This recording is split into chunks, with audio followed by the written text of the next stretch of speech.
ناظرین، سامعین و سامعات، السلام علیکم ورحمۃ اللہ وبرکاتہ۔ وعلیکم السلام ورحمۃ اللہ وبرکاتہ۔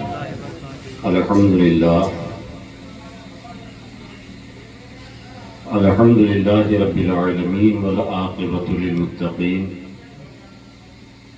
سید الانبیاء والمرسلین، من کان نبیا وآدم بین الماء والطین،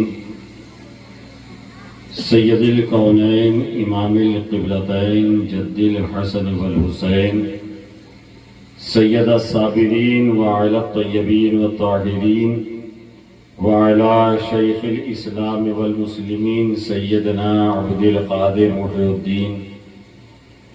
وعلی سید الاولیاء ولی الہند سیدنا معین الدین، وعلی سیف ربانی سیدنا نعیم الدین جیلانی رضی اللہ تعالی عنہم اجمعین، وعلی آلہ وصحبہ اجمعین، اما بعد، اعوذ باللہ من الشیطان الرجیم، بسم اللہ الرحمن الرحیم، کل نفس ذائقۃ الموت، آمنت باللہ، صدق اللہ العظیم۔ کچھ عرض و معروض سے قبل نہایت عقیدت و احترام کے ساتھ اپنے آقا و مولا جناب محمد رسول اللہ صلی اللہ تعالی علیہ وسلم کی بارگاہ بے کس پناہ میں، بارگاہ گوہر بار میں درودوں کی ڈالی محبت کی تھالی میں سجا کر پیش کریں، پڑھیں بآواز بلند درود پاک، اللہم صلی علی سیدنا شفیعنا حبیبنا نبینا مولانا محمد وبارک وسلم، صلو علیہ صلاۃ و سلام علیک یا رسول اللہ صلی اللہ تعالی علیہ وسلم۔ حضرات، ایک مرتبہ اور بآواز بلند درود پاک کا نذرانہ پیش کریں، پڑھیں درود پاک، اللہم صلی علی سیدنا شفیعنا حبیبنا نبینا مولانا محمد وبارک وسلم، صلو علیہ صلاۃ و سلام علیک یا رسول اللہ صلی اللہ علیہ وسلم۔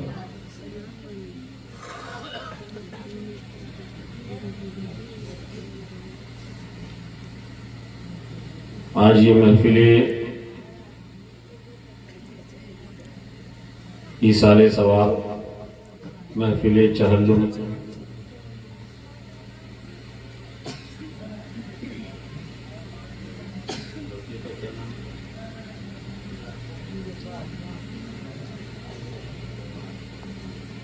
مرحوم مغفور عبدالجبار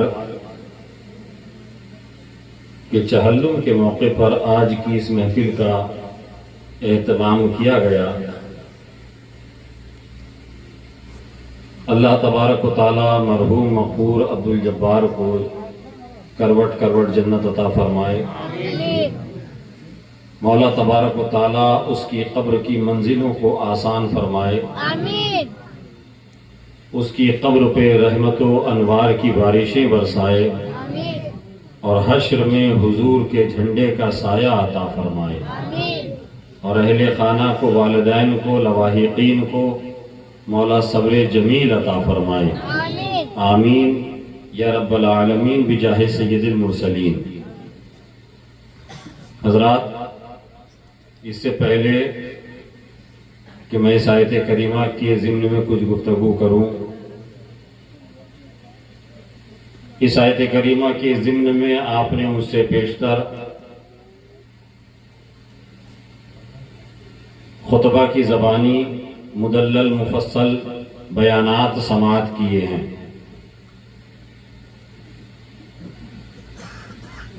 اب یہ حصہ اس فقیر قادری اسیر بارگاہ صدر الافاضل کے حصے میں بھی آیا ہے۔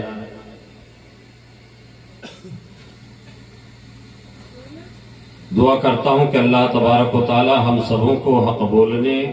حق سننے اور حق پہ عمل کی توفیق عطا فرمائے۔ پیشتر اس کے آج کی اس محفل میں میں ایک ایسی نعت پاک آپ کی سماعتوں کی دہلیز تک اس کے کچھ شعر پہنچانے کی کوشش کروں گا، سعادتیں حاصل کروں گا، جسے علامہ سید کفایت علی کافی مجاہد جنگ آزادی مراد آبادی رحمۃ اللہ علیہ نے تحریر کیا ہے۔ بڑا مشہور زمانہ کلام ہے۔ آپ لکھتے ہیں کہ کوئی گل باقی رہے گا نہ چمن رہ جائے گا، کوئی گل باقی رہے گا نہ چمن رہ جائے گا، کوئی گل باقی رہے گا نہ چمن رہ جائے گا، پر رسول اللہ کا دین حسن رہ جائے گا، پر رسول اللہ کا دین حسن رہ جائے گا۔ ارے ہم سفیر و باغ میں ہیں کوئی دم کا چہچہا، کہہ دیجئے سبحان اللہ۔ ہم سفیر و باغ میں ہیں کوئی دم کا چہچہا، ارے بلبلیں اڑ جائیں گی سونا چمن رہ جائے گا، بلبلیں اڑ جائیں گی سونا چمن رہ جائے گا، اور اطلس و کم خواب کی پوشاک پہ نازا نہ ہو۔ یہ جو لباس آپ اور ہم پہنے ہوئے ہیں نا، علامہ کفایت علی کافی فرماتے ہیں کہ اطلس و کم خواب کی پوشاک پہ نازا نہ ہو، ارے اس تنے بے جان پہ خاکی کفن رہ جائے گا، اس تنے بے جان پہ خاکی کفن رہ جائے گا، اور نام شاہان جہاں مٹ جائیں گے لیکن یہاں، نام شاہان جہاں مٹ جائیں گے۔ اس کائنات میں ہم نے دیکھا ہے، آپ نے دیکھا ہے، مطالعہ کیا ہے، تاریخ ہسٹری ایسے لوگوں سے بھری ہوئی ہے جو یہ سوچتے تھے کہ ہمارے بغیر دنیا چلنے والی نہیں ہے، جو یہ سوچتے تھے کہ ہمارے بغیر کچھ ہونے والا نہیں ہے، چاہے وہ سکندر اعظم ہو، چاہے وہ ہلاکو ہو، جن کے ایک اشارے کے اوپر ہزاروں کا لشکر جرار تیار رہتا تھا، جس بستی کو چاہتے تھے ملیا میٹ کر ڈالتے تھے، اور جہاں چاہتے تھے تباہی مچا دیتے تھے، جہاں چاہتے تھے فساد برپا کر دیتے، جہاں چاہتے تھے ظلم کے پہاڑ توڑ ڈالتے تھے۔ وہ یہ سوچتے تھے کہ ہم ہی ہم ہیں، ہمارے سوا کوئی نہیں، ہم ہی ہم ہیں۔ مگر یہ رب تبارک و تعالیٰ کا بنایا ہوا ایک ایسا نظام ہے، ایک ایسا انتظام ہے جس سے کسی کو انکار نہیں، جس کے بارے میں شاعر کہتا ہے زمین کھا گئی آسماں کیسے کیسے، زمین کھا گئی۔ اور علامہ کفایت علی کافی کہتے ہیں نام شاہانے جہاں مٹ جائیں گے لیکن یہاں، نام شاہانے جہاں مٹ جائیں گے لیکن یہاں، ارے حشر تک نام و نشانے پنجتن رہ جائے گا، حشر تک نام و نشانے پنجتن رہ جائے گا۔ اور علامہ کفایت علی کافی آخر میں ایک میسج دے رہے ہیں، ایک پیغام دے رہے ہیں کہ جو پڑھے گا صاحب لولاک کے اوپر درود، اگر آپ چاہتے ہیں، ایک وظیفہ بتایا ہے، ایک آئیڈیا آپ کو دیا ہے، ایک پیغام آپ کو دیا ہے علامہ کفایت علی کافی نے، اگر چاہتے ہیں کہ قبر کے عذاب سے آپ اور آپ کا کفن محفوظ رہے، تو علامہ کفایت علی کافی کے اس بتائے ہوئے وظیفے پر عمل کرنا شروع کر دیجئے، انشاءاللہ تبارک و تعالیٰ آپ کی دنیا بھی سنور جائے گی، آخرت بھی سنور جائے گی۔ علامہ کفایت علی کافی کہتے ہیں جو پڑھے گا صاحب لولاک کے اوپر درود، جو پڑھے گا صاحب لولاک کے اوپر درود، ارے آگ سے محفوظ اس کا تن بدن رہ جائے گا، آگ سے محفوظ اس کا تن بدن رہ جائے گا، کوئی گل باقی رہے گا نہ چمن رہ جائے گا، پر رسول اللہ کا دین حسن رہ جائے گا. اور مقطع میں فرماتے ہیں سب فنا ہو جائیں گے لیکن وہ کافی حشر تک. سب فنا ہو جائیں گے لیکن وہ کافی حشر تک. ارے نعت حضرت کا زبانوں پر سخن رہ جائے گا. نعت حضرت کا زبانوں پر سخن رہ جائے گا. بلبلیں اڑ جائیں گی سونا چمن رہ جائے گا. حشر تک نام و نشانے پنجتن رہ جائے گا. جھوم کے درود پاک کا نذرانہ پیش کر لیں. اللہم صلی علی سیدنا شفیعنا حبیبنا نبینا مولانا محمد مبارک وسلم. صلاۃ و سلام علیک یا رسول اللہ صلی اللہ علیہ وسلم. اگر اجازت ہو تو 10 منٹ آپ کے لے سکتا ہوں. کہہ دیجئے سبحان اللہ. آپ سبحان اللہ الحمدللہ کی پاکی رب کی تسبیح بیان کرتے رہیں. اس سے آپ کے نامہ اعمال میں نیکیوں کا اضافہ ہوگا. رب فرماتا ہے قرآن عظیم میں نون والقلم وما یسطرون. یہاں حفاظ کرام علماء کرام ہیں. آپ اس کی تشریح اس کی تفسیر اس کا مطلب اس کا مفہوم ان سے پوچھئے گا تو بتائیں گے کہ رب تبارک و تعالیٰ نے ارشاد فرمایا مجھے قسم ہے قلم کی اور اس کے لکھے ہوئے کی. مجھے قسم ہے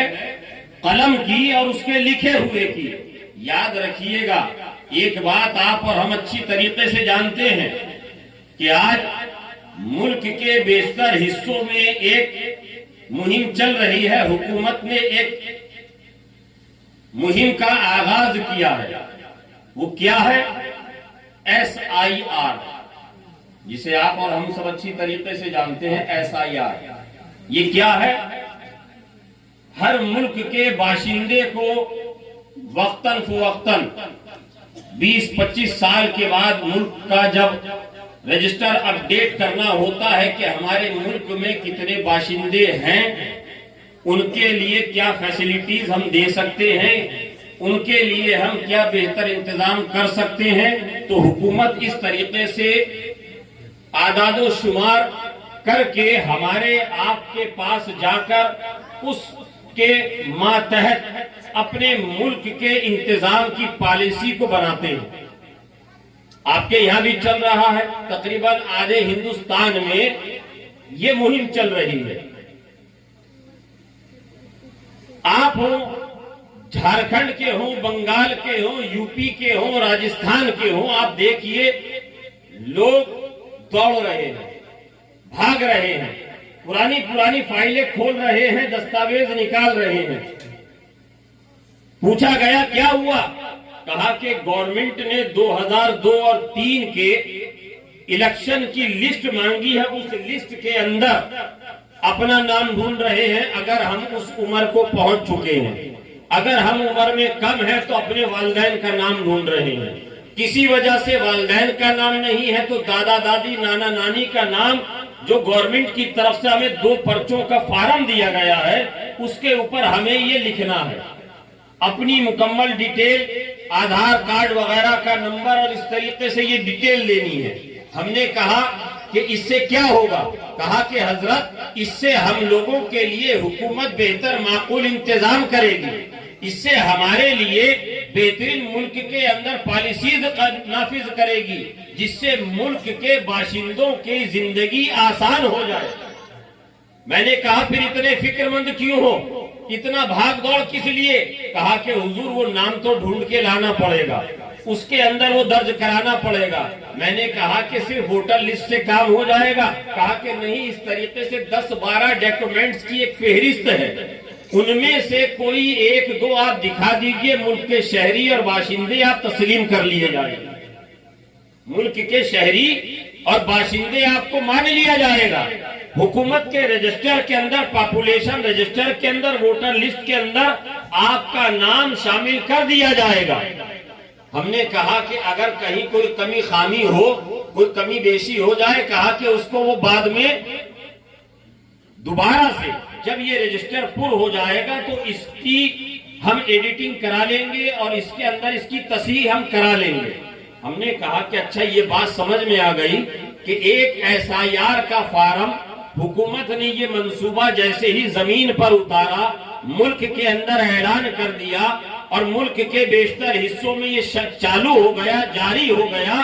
اس کے لیے تم اتنے فکر مند ہو، کبھی تم نے اس فیصلے کے بارے میں، اس رجسٹر کے بارے میں سوچا ہے جو رب تبارک و تعالیٰ نے ہر انسان کے ساتھ ہمیشہ ہمیش کے لیے جب تک وہ زندہ رہے گا دو فرشتوں کی شکل میں کرامن کاتبین کے نام سے ہمارے آپ کے ساتھ رکھا گیا ہے، ہمارے آپ کے ساتھ جو چلتا ہے، جو ہمارے آپ کے ہمراہ رہتا ہے، کبھی اس رجسٹر کو پر کرنے میں نیکیوں کے اضافے کے لیے اور برائیوں کے خاتمے کے لیے توبہ استغفار کے ذریعے سے کبھی آپ اس طرح فکر مند ہوئے، کبھی آپ نے اس طریقے سے سنجیدگی سے سوچا؟ جواب ملے گا حضرت نہیں،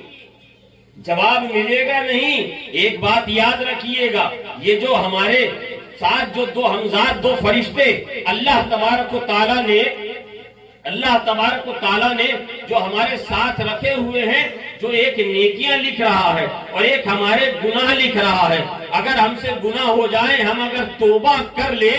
اللہ کی بارگاہ میں سچے دل سے، صدق دل سے اگر توبہ کر لیں تو رب فرماتا ہے انہ هو التواب الرحیم، رب فرماتا ہے انہ هو التواب الرحیم، بے شک اللہ تبارک و تعالیٰ توبہ کرنے والوں کو پسند کرتا ہے۔ کہیے سبحان اللہ۔ اور قرآن میں دوسری جگہ رب ارشاد فرماتا ہے لا تقنطوا من رحمت اللہ، اللہ کی رحمت سے نا امید نہ ہونا، اللہ کی رحمت سے نا امید نہ ہونا۔ گویا کہ آپ سے اگر گناہ سرزد ہو جائے تو آپ اس میں ایڈٹ کرا سکتے ہیں، توبہ استغفار کے ذریعے سے رب کی رحمتوں کے طلبگار بن سکتے ہیں جب تک آپ دنیا میں ہیں، مگر جو ہی آپ اب دنیا سے رخصت ہوئے، آپ کے جسم سے آپ کی روح نکل گئی، رب نے ارشاد فرمایا کل نفس ذائقۃ الموت، ہر نفس کو موت کا مزہ چکھنا ہے، موت کے دروازے سے اس دنیا سے اس عالم برزخ میں ہمیں جانا ہے، قبر کا راستہ پہلی منزل ہے، پہلا پڑاؤ ہے، جب قبر میں لٹایا جاتا ہے، جب قبر میں لٹایا جاتا ہے، تختے لگا دیے گئے، پٹرے لگا دیے گئے، مٹی دے دی گئی، مٹی کے اندر قبر کے اندر میت کو لٹال دیا گیا، احباب نے فاتحہ پڑھی، پھول چڑھائے، واپس پلٹے، قبر کے اندر دو فرشتے آتے ہیں نکیرین، وہ سوال کرتے ہیں من ربوں کا، آپ جانتے ہیں نا آپ حضرات، من ربوں کا، بتا تیرا رب کون ہے، تیرا رب کون ہے؟ اب اگر صرف اللہ اللہ کرنے سے انسان کامیاب ہو جاتا تو یہ قبر کا ایک ہی سوال ہوتا، قبر میں ایک ہی سوال ہوتا۔ تو اس لیے یاد رکھیے گا قبر کے 3 سوال ہیں، قبر میں 3 سوال کیے جاتے ہیں۔ پہلا سوال ہے من ربوں کا، بتا تیرا رب کون ہے۔ عیسائی سے بھی سوال ہوگا من ربوں کا، یہودی سے بھی سوال ہوگا من ربوں کا۔ عیسائی بھی کہتا ہے ربی اللہ، ہمارا رب اللہ ہے، یہودی بھی کہتا ہے ہمارا رب اللہ ہے، آپ اور ہم بھی کہتے ہیں ہمارا رب اللہ ہے۔ اب اگر ایک ہی سوال فائنل ہوتا، ایک ہی سوال کا جواب ڈیسیژن لینے کے لائق ہوتا اور اسی سوال کے اوپر جنت مل جانی ہوتی تو اگلے سوال کی ضرورت نہ ہوتی، اگلے سوال کی ضرورت نہ ہوتی۔ اس لیے اللہ تبارک و تعالیٰ نے دوسرے سوال کا یہاں پر اہتمام کرایا۔ حضور فرماتے ہیں، حدیث پاک میں آتا ہے، علماء کرام یہاں تشریف فرما ہے، دوسرا سوال ہوگا ما دینوں کا۔ آپ نے بتا دیا میرا رب اللہ ہے، اب یہاں آپ کو جنت کا ٹکٹ نہیں ملے گا، جنت کا پروانہ نہیں ملے گا۔ اب آپ سے پوچھا جائے گا کہ بتا تیرا دین کیا ہے، تیرا مذہب کیا ہے، تو یہودی ہے، تو نصرانی ہے، تو عیسائی ہے، تو پادری ہے، تو کون ہے؟ اگر کسی نے کہا میں عیسائی، جہنم میں، یہودی جہنم میں، نصرانی جہنم میں، تبرانی جہنم میں، دوسرے سوال کا جو صحیح جواب ہمارے علماء نے بیان کیا ہے ماں دینوں کا، اس کا جواب ہوگا دین الاسلام، کہ ہم اسلام کے ماننے والے ہیں، یہود و نصارہ نہیں ہے۔ کہیے سبحان اللہ۔ اللہ کو ایک مان لیا، اسلام کو دین مان لیا، دین اسلام مان لیا، وہ دین جس کے بارے میں رب فرماتا ہے ان الدین عند اللہ الاسلام، اللہ کے نزدیک تمام مذاہب میں جو پسندیدہ مذہب ہے وہ دین اسلام ہے، وہ دین اسلام ہے۔ اب ان دو سوالوں کے جواب دینے کے بعد بھی آپ کو جنت کا پروانہ نہیں مل رہا ہے۔ اب آخری سوال، فائنل سوال اب آپ سے کیا جائے گا، میت سے کیا جائے گا، قبر میں لیٹے ہوئے مردہ سے کیا جائے گا۔ ما کنت تقول فی حق ھذا الرجل، بتا اس مرد کے بارے میں کیا کہتا تھا، بتا اس مرد کے بارے میں کیا کہتا تھا، کیا کہتا ہے نہیں پوچھا جائے گا، کیا کہتا تھا؟ اپنے بڑے بھائی کی طرح کہتا تھا، گاؤں کے سرپنچ کی طرح کہتا تھا، رب کا بھیجا ہوا ایلچی کہتا تھا، یا یہ کہتا تھا کہ نبی کو پیٹ پیچھے کی خبر نہیں، نبی کو دیوار کے پیچھے کا علم نہیں، نبی تو مر کر مٹی میں مل گئے، یہ کہتا تھا؟ تو اعلیٰ حضرت امام عشق و محبت امام احمد رضا سرکار اعلیٰ حضرت نے رضی اللہ تعالیٰ عنہ نے ہمارا اور آپ کے لیے اس تیسرے سوال کو اتنا آسان کر دیا، اعلیٰ حضرت نے اتنا آسان کر دیا ہمارے اور آپ کے لیے اور دنیا بھر کے مسلمانوں کے لیے، کہ جب فرمایا تیسرا سوال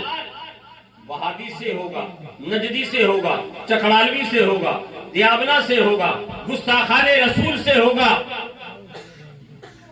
جو نبی کے بارے میں دنیا میں اول فول بولا کرتے تھے، نبی کی شان میں گستاخیاں کیا کرتے تھے، نبی کی عظمتوں کا جو کھلواڑ کیا کرتے تھے، جو نبی کی عظمتوں کا انکار کیا کرتے تھے، جو رسول پاک صلی اللہ تعالی علیہ وسلم کے ختم نبوت کا انکار کیا کرتے تھے، ان سے بھی یہ سوال ہوگا، اور جو حضور کے عاشق، حضور سے پیار کرنے والے، ان سے بھی سوال ہوگا۔ اعلیٰ حضرت نے فرمایا کہ گھبرانے کی ضرورت نہیں ہے، جب قبر میں تم سے تیسرا سوال ہو، اے مصطفیٰ جان رحمت صلی اللہ علیہ وسلم کے دیوانوں، میں تمہیں وظیفہ بتاتا ہوں، میں تمہیں نعت سکھاتا ہوں، میری یہ نعت پڑھ لینا، انشاءاللہ تبارک و تعالی قبر کی منزل بآسانی سے پار ہو جاؤ گے۔ اعلیٰ حضرت فرماتے ہیں جب تم سے پوچھا جائے، سنیو تم سے پوچھا جائے بتا اس مرد کے بارے میں کیا کہتا تھا، تو تم کہنا سب سے اولا و اعلیٰ ہمارا نبی، ہمارے مولا کا پیارا ہمارا نبی، بجھ گئی جس کے آگے سبھی مشعلیں، شمع وہ لے کر آیا ہمارا نبی، جیسے سب کا خدا ایک ہے ویسے ہی ان کا ان کا تمہارا ہمارا نبی۔ انبیاء سے کروں عرض کیوں مالکو، کیا نبی ہے تمہارا ہمارا نبی؟ اور اعلیٰ حضرت فرماتے ہیں غمزدوں کو رضا مژدہ دیجئے کہ ہے بے کسوں کا سہارا۔ نعرہ تکبیر، نعرہ رسالت، مسلک اعلیٰ حضرت، نعیم دلہا، یا رسول اللہ زندہ باد، زندہ باد، عشق محبت، عشق محبت، اعلیٰ حضرت، اعلیٰ حضرت، اعلیٰ حضرت، اعلیٰ حضرت، اللہ اکبر، زندہ باد، اللہ اکبر، یا رسول اللہ، سبحان اللہ، سبحان اللہ۔ غمزدوں کو رضا مژدہ دیجئے کہ ہے بے کسوں کا سہارا ہمارا نبی۔ اے مسلمانوں، حضرت عارف رومی رحمت اللہ علیہ مثنوی شریف میں ایک واقعہ، ایک روایت نقل کرتے ہیں، اگر اجازت ہو تو سنا دوں یا صلاۃ و سلام پڑھوا دیا جائے؟ آپ لوگوں کی خاموشی لگ رہی ہے کہ صلاۃ و سلام پڑھوا دیا جائے۔ آگے کچھ عرض کروں؟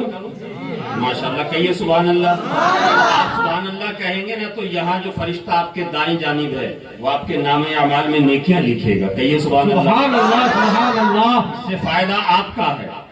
فائدہ، اور ہر کوئی چاہتا ہے کہ فائدے کا کام ہمیں ملے، بے شک، ہمیشہ وہ چیز ملے جس سے ہمارا فائدہ ہو، تو سبحان اللہ الحمدللہ بولتے رہیے۔ بے شک بے شک مثنوی شریف میں حضرت عارف رومی رحمۃ اللہ علیہ لکھتے ہیں ایک ملک کا دستور تھا، یہ محفل ایصال ثواب ہے نا، مرحوم مغفور عبد الجبار کے ایصال ثواب کے لیے آج کی یہ نشست، آج کی یہ محفل ہے۔ بے شک حضرت عارف رومی رحمۃ اللہ علیہ فرماتے ہیں کہ ایک ملک کا دستور تھا، رواج تھا، کلچر تھا کہ جب سال کی پہلی تاریخ آتی تو جو اس ملک کے دروازے سے پہلا شخص اس ملک میں داخل ہوتا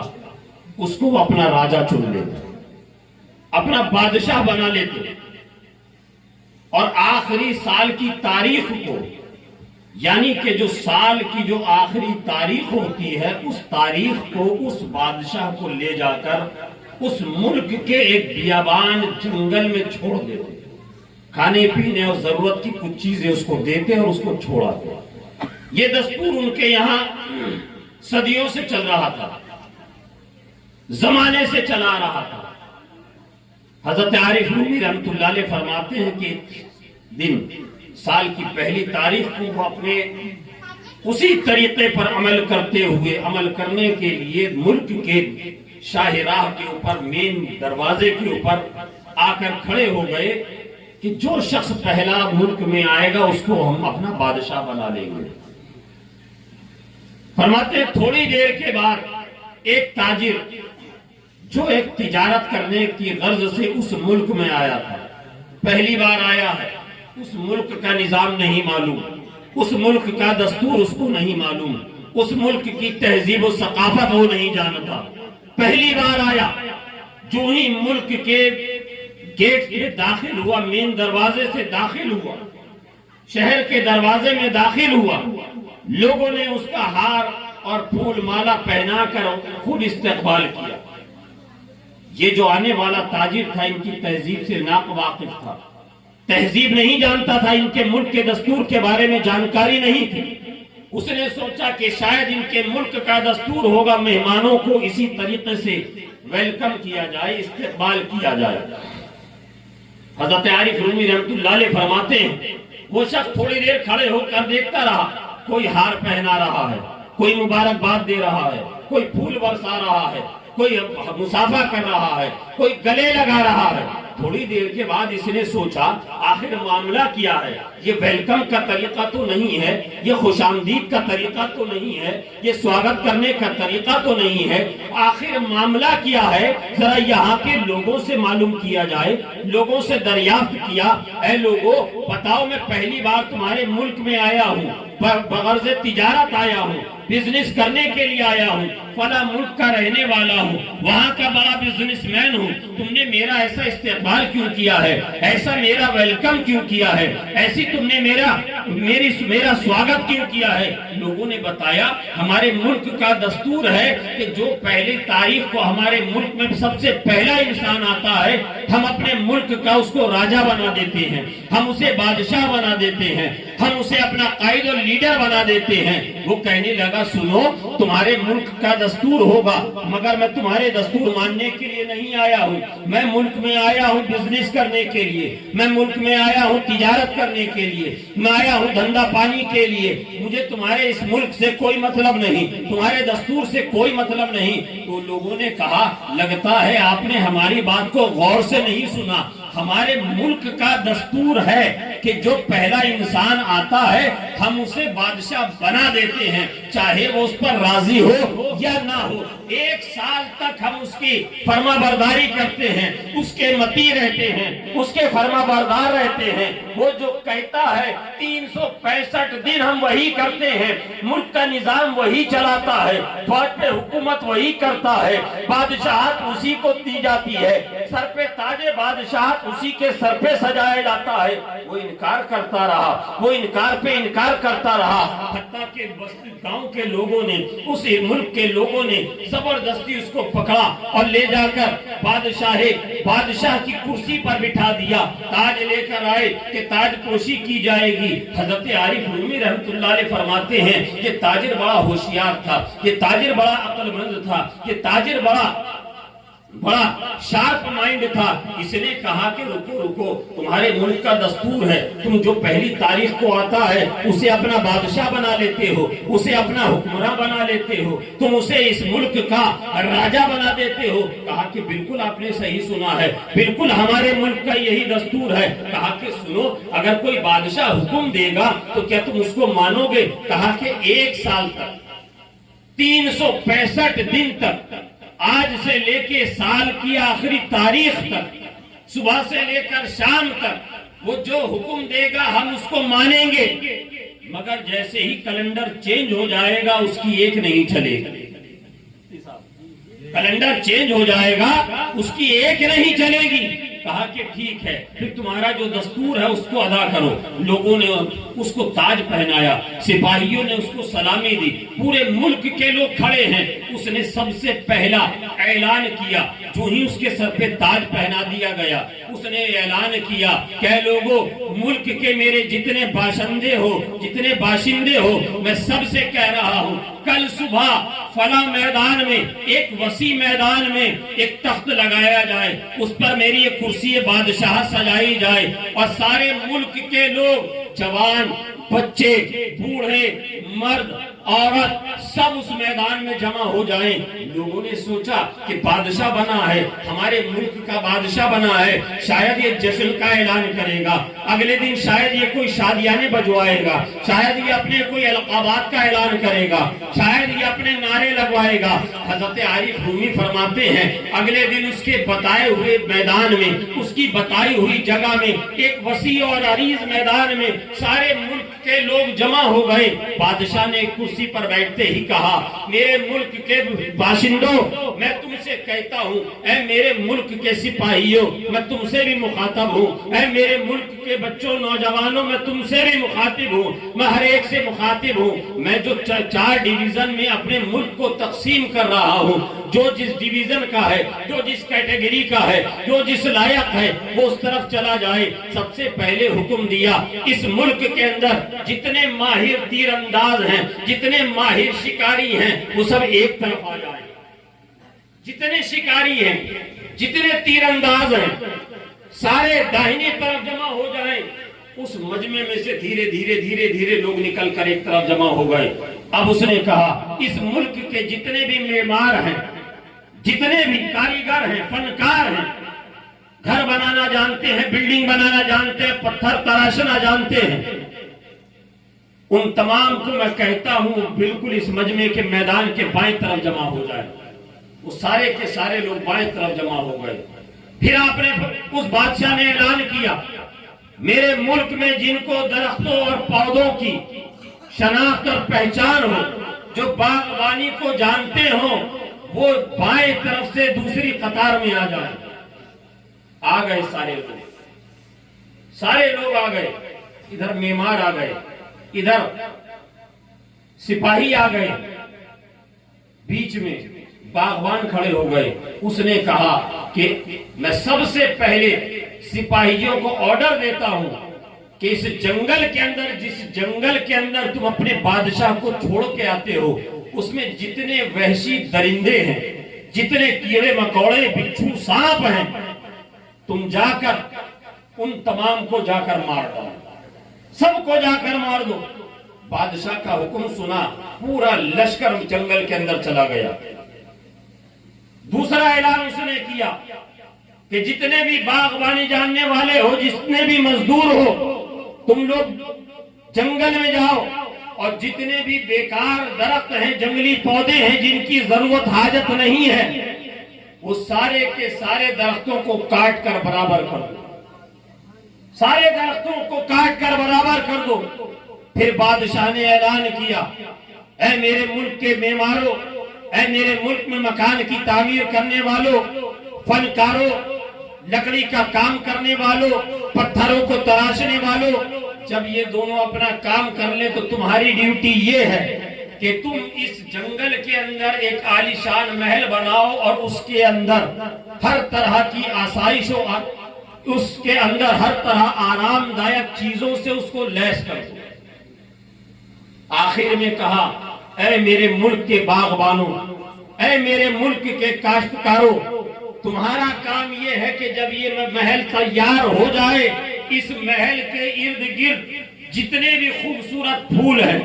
جتنے بھی خوشبودار درخت ہیں، جتنے بھی اچھے پھلوں کے درخت ہیں، وہ اس محل کے ارد گرد لگا دو۔ لوگ حیرت میں پڑ گئے کہ جو بھی بادشاہ، جو بھی ملک کا بادشاہ بنتا تھا، کرسی بادشاہت پر بیٹھتا تھا، وہ بیٹھتے ہی عیش و عشرت میں اپنی زندگی گزارتا تھا، وہ ہمارے اوپر آرڈر چلاتا تھا، وہ اچھے اچھے کھانے اور لباس کی ڈیمانڈ اور فرمائشیں کرتا تھا۔ یہ کیسا انسان ہے جو جنگل کے جانوروں کو مروا رہا ہے، جنگل کے درختوں کو کٹوا رہا ہے، جنگل کے اندر محل کو تعمیر کروا رہا ہے، اس کے اندر آسائش اور آرام دائک چیزوں کا اہتمام کروا رہا ہے، انتظام کروا رہا ہے، پھولوں اور باغیچوں کو سلیقے کے ساتھ سجوا رہا ہے۔ لوگوں کا ایک وفد پہنچا، کہا ہے بادشاہ سلامت، اگر جان کی امان دے چاہے، اگر جان کی امان ہو، ہم ایک سوال کریں، آپ سے پہلے جتنے بادشاہ آئے، آپ سے پہلے جتنے حکمر آئے، ہماری عمریں گزر گئیں، ہم بڑھاپے کی دہلیز کو پہنچ گئے، ہم نے درجنوں لوگوں کو دیکھا، ہم نے بے شمار لوگوں کو دیکھا جنہوں نے عیش و عشرت میں اپنی زندگی کو گزارا ہے، مگر یہ کیا معاملہ ہے کہ آپ نے آتے ہی اس طرح کے حکم دیے ہیں جو ہماری سمجھ میں نہیں آ رہے ہیں۔ بادشاہ نے کہا، حضرت عارف رومی رحمت اللہ علیہ فرماتے ہیں، اب یہاں سے میں آپ تمام لوگوں سے کہتا ہوں، اب یہاں سے اس بات کو بغور سماعت کیجئے گا اور اس کو اپنے کانوں کے ذریعے سے اپنے دل کی تختی پر رقم کرنے کی کوشش کیجئے گا۔ علماء کرام، تھوڑی دیر کے لیے اور توجہ چاہتا ہوں آپ سے، آپ اس کو نقش کر لیجئے گا۔ حضرت مولانا عارف رومی رحمت اللہ علیہ فرماتے ہیں، حضرت عارف رومی مثنوی شریف میں لکھتے ہیں، جب انہوں نے یہ سوال کیا، اس تاجر نے کہا، اس بادشاہ نے کہا کہ ارے لوگوں سنو، اے میرے ملک کے باشندوں سنو، مجھ سے پہلے تم نے بے شمار لوگوں کو دیکھا ہے، مجھ سے پہلے اس ملک کے بہت سارے بادشاہوں کو دیکھا ہے جو عیش و عشرت میں اپنی زندگی کو گزار کے چلے گئے۔ انہوں نے اس آخری دن کے بارے میں، انہوں نے لاسٹ ڈے کے بارے میں، اس دن کے بارے میں غور و خوض نہیں کیا جو تم نے ان کو تاج بادشاہت اور کرسی بادشاہت پر بٹھاتے وقت کہا تھا کہ سال کا کیلنڈر جیسے ہی چینج ہوگا، آخری دن ہوگا، آپ کو لے جا کر اس جنگل میں بیابان میں چھوڑ دیا جائے گا۔ جب تم نے مجھ سے یہ کہا تو میں یہ سمجھ گیا کہ 365 دن تک تم میرے حکم کی فرما برداری کرو گے، تم میرا ہر آرڈر مانو گے، ہر حکم مانو گے۔ میں اگر تم سے کھانے کو کہوں گا تو اچھے اچھے قسم کے کھانے لے کر آؤ گے، اگر تم سے مشروبات طلب کروں گا تو تم بہترین قسم کے جوسز لے کے آؤ گے، اگر تم سے خدمت کے لیے کہوں گا تو تم میری خدمت میں لگ جاؤ گے، اگر تم سے میں کہوں گا کہ میرا دل بہلاؤ، میرے دل جوئی کرو تو تم میرا دل بہلانے اور دل جوئی کرنے میں لگ جاؤ گے۔ مگر آخری دن میں تم پورے سال میں تمہارے اوپر حکومت کروں گا، تمہارا بادشاہ بن کے رہوں گا، مگر آخری دن میں تم سے منتیں کروں گا، تم سے سماجتیں کروں گا۔ اس لیے میں نے 1 سال کے بعد جہاں مجھے جانا ہے وہاں جانے کا 1 سال پہلے سے میں نے انتظام شروع کر دیا۔ سبحان اللہ، سبحان اللہ۔ 1 سال پہلے سے میں نے انتظام شروع کر دیا کہ میں جانتا ہوں اس ملک کا دستور ہے، اس ملک کا قانون ہے، اس ملک کا یہ نظام ہے۔ 1 سال کے بعد بادشاہ جنگل میں جاتا ہے، جنگل میں کھانے پینے کا تھوڑا بہت اشیاء آپ دیتے ہیں، ساز و سامان دیتے ہیں، وہ ختم ہو جاتا ہے، وہ بھوک سے تڑپنے لگتا ہے، وہ پیاس کی شدت سے تڑپنے لگتا ہے، وحشی درندے اس کو نوچ نوچ کر کھا ڈالتے ہیں، وحشی درندے اس کو نوچ نوچ کر کھا جاتے ہیں، وہ نہ اپنا بچاؤ کر سکتا ہے، نہ اپنی دفاع کر سکتا ہے، نہ اپنی حفاظت کر سکتا ہے۔ اس لیے میں نے وہاں جانے سے پہلے اپنا انتظام کر لیا۔ حضرت عارف رومی رحمت اللہ علیہ فرماتے ہیں، اے انسانوں رب نے فرمایا ہے کلو نفس ذائقۃ الموت، ہر نفس کو موت کا مزہ چکھنا ہے، قبر نے قبر میں جانا ہے۔ زندگی عیش و عشرت میں گزارنے والوں، نیاز و نام کی زندگی گزارنے والوں، ایئر کنڈیشن میں زندگی گزارنے والوں، تمہیں پتا ہے ہمارے اوپر موت آنی ہے، قبر کی منزلیں ہمیں پار کرنا ہے، قبر کی منزل کو ہمیں طے کرنا ہے، مگر اس کے بارے میں نہیں سوچتے ہو۔ دنیا کے اندر عیش و عشرت میں گزارتے ہو، اپنی زندگی کو ناز و نام میں گزارتے ہو، اپنی زندگی کو بہترین طریقے سے دنیا کے مطابق گزارنے کی آرزو اور تمنا رکھتے ہو، مگر وہاں کی فکر نہیں کرتے ہو جہاں ہمیں اور تمہیں ہمیشہ ہمیشہ رہنا ہے۔ وہاں کی فکر تم پہلے کر لو، اس دنیا میں اس زندگی میں کر لو۔ جو وحشت کا گڈھا ہے وہ آرام دہ جگہ ہو جائے گی، جو تاریخ گڈھا ہے وہ وہاں پر نور و نکھت سے وہ آراستہ ہو جائے گی، جو ڈرنے اور ڈرنے کی جگہ ہے، جو وحشت کی جگہ ہے، اگر عبادتیں ریاضتیں کر کے اللہ اور اس کو رسول کو راضی کر کے تم نے اپنا خاتمہ ایمان پر کیا، سبحان اللہ، نعرہ تکبیر، تو یہ دنیا تمہاری کامیاب ہو جائے گی اور تمہارا اس دنیا میں آنے کا مقصد بھی کامیاب ہو جائے گا۔ اقبال نے کہا تھا کہ محمد سے وفا تو نے تو ہم تیرے ہیں، یہ جہاں چیز ہے کیا لوح و قلم تیرے ہیں، اور محمد کی محبت دین حق کی شرط اول ہے، اسی میں ہے اگر خامی تو سب کچھ نامکمل ہے۔ نعرہ تکبیر، نعرہ رسالت، مسلک اعلیٰ حضرت، نئی میں دلہا، نئی میں دلہا، نعرہ تکبیر، نعرہ رسالت، سبحان اللہ۔ جہاں ہمیں ہمیشہ رہنا ہے، جہاں ہمیں ہمیشہ رہنا ہے، قبر میں جو ہمیں جانا ہے اس کی تیاری شروع کر دو۔ موتو قبل ان تموتو، موت سے پہلے مر جاؤ، واہ واہ، موت سے پہلے مر جاؤ، موت سے پہلے مر جاؤ، یعنی موت سے پہلے جو موت کا فرشتہ آپ کے پاس آئے اس سے پہلے اپنے خواہشات کو مار ڈالو، بے شک دنیا کی چاہتوں کو مار ڈالو، دنیا کی چاہتوں کو اپنے دل سے نکال ڈالو، دنیا کی محبت اپنے دل سے نکال دو، اللہ اور اس کے رسول کو اپنے دلوں میں بسا لو۔ سبحان اللہ، سب سے بڑھ کر حضور سے پیار کرو۔ اگر تم یہ کرنے میں کامیاب ہو گئے تو انشاءاللہ تبارک و تعالی یہ دنیا کی زندگی بھی تمہاری کامیاب ہو گئی اور آخرت کی منزلیں بھی آسان ہو جائیں گی۔ اللہ تبارک و تعالی ہمیں اور آپ کو کہنے سے زیادہ عمل کی توفیق عطا فرمائے۔ وآخر دعوانا ان الحمدللہ رب العالمین۔ السلام علیکم۔